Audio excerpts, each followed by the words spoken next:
नमस्कार मित्रांनो. आता आपण नेहमी काहीतरी नवीन एखादा विषय घेऊन येतो.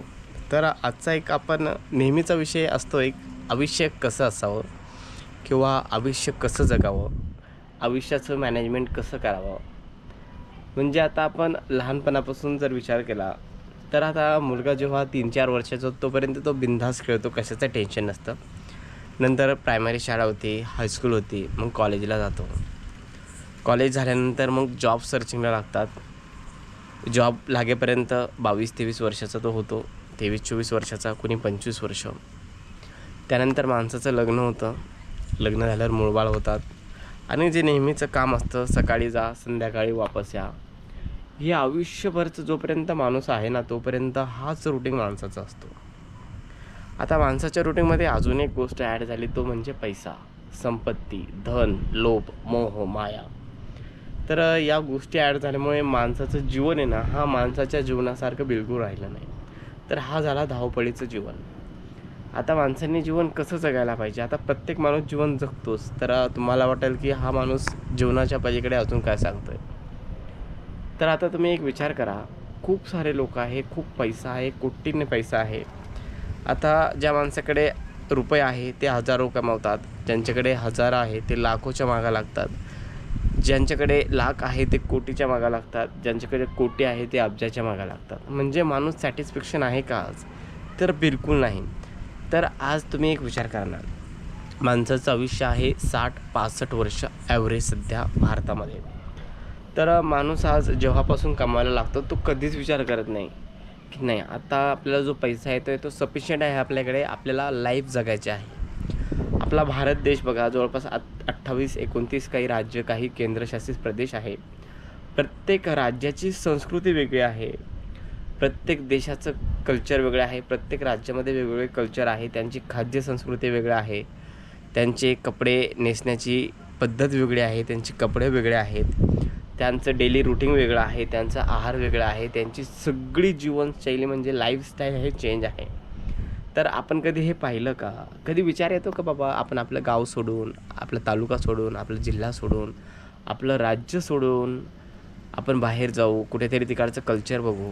आता साधा आणि सोपा एक विचार केला तर भारताला जवळपास 5,000 वर्षापूर्वी आपण जेव्हा सिंधू संस्कृती सांगतो तेव्हापासून एक साधारण एक संस्कृती म्हणून ओळखलं जातं. त्याच्यापूर्वी देखील भारताची मोठी संस्कृती होती, पण जी लिखित आणि पुरावेसहित संस्कृती आढळते ती म्हणजे सिंधू संस्कृती. ओके.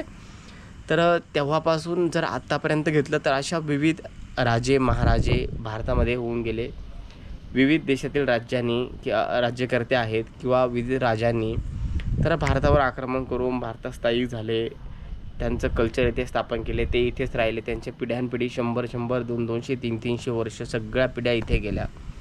तर यामुळे काय झालं की भारतामध्ये विविध प्रकारच्या संस्कृती आहे आणि भारत हा असा एकमेव जगामध्ये देश आहे की सर्वात जुनी आणि सर्वात मोठी संस्कृती आहे ती भारताची. तर सांगायचा उद्देश एवढाच की माणसं जन्माला येतात आणि मरतात, हा सगळ्याला मुद्दा माहिती आहे. पण माणूस काय करतो की जर आपण आज रुटीन कामाला लागलो की माणूस उद्याचे विचार करतो, यार आपलं 1000 कमावले, उद्या 10,000 कमावायचे, उद्या 20,000 कमावायचे. पण माणूस खरा जीवनाचा आनंद घेतो का? खरंच माणूस म्हणून जगतो का? आज माणूस झाला नुसता धावपळीचं जीवन जगतोय. ओके. तर सांगायचं एकच तात्पर्य या गोष्टीमागे की हे जे सृष्टी आहे ना ती खूप मोठी आहे. यामध्ये नद्या आहे, डोंगर आहे, धबधबे आहे, निसर्ग आहे, जंगल आहे, समुद्र आहे, नद्या आहे, खूप छान अशा गोष्टी आहे. या गोष्टीचा माणसाने आनंद घ्यायला पाहिजे. आता जगण्यासाठी पैसा तर लागतोच माणसाला, पण माझ्या मते एवढा देखील माणसाला जगण्यासाठी पैसा लागत नाही. तर पैसा कशाला लागतो? ज्या आपल्या इच्छा असतात न संपणाऱ्या कधी, तर त्याच्यासाठी माणसाला पैसा लागतो. आता एखाद्याकडे 2 व्हीलर असेल तर तो बघतो, नाही यार आपल्या पाहुण्याकडे शेजारीकडे आता 4 व्हीलर आहे, आपल्याला घ्यायला पाहिजे. तर माणूस काय करतो? त्या गोष्टीमागे धावतो. कशामागे? पैशामागे धावतो. 4 व्हीलर आली, आता तो कुठे जातो का फिरायला? तर नाही. आपलं सकाळी काम, सकाळी ऑफिसला जायचं, संध्याकाळी रिटर्न यायचं. तर हाच बिझी शेड्यूल असतो. खूप सारे लोक असतात. हौस नक्की करा, पण या हौसेमध्ये मनाला समाधान नक्कीच मिळायला पाहिजे. तर नक्की तुम्ही वीकेंडला नक्की जेव्हा तुम्ही आता माणसाचं एक वैशिष्ट्य आहे की माणूस म्हणतो नाही यार आपण सेटल झालो की मग फिरायला जाऊ. नाही नाही, आपण पुढच्या वर्षी जाऊ, त्याच्या पुढच्या वर्षी झालं, हे झालं की आपण फिरायला जाऊ, ते झालं की फिरायला जाऊ. माणूस जोपर्यंत यंग आहे ना तोपर्यंत फिरून घ्या मित्रांनो. कारण की एकदा की माणसांनी 40शी ओलांडली की विषय संपला. माझ्या मते माणूस 40 वर्षापर्यंत यंग असतो, म्हणजे शरीरामध्ये त्याची ताकद असते 40-45पर्यंत. म्हणजे 40पर्यंत तो कुठेही बिंदासपणे फिरू शकतो, नो प्रॉब्लेम.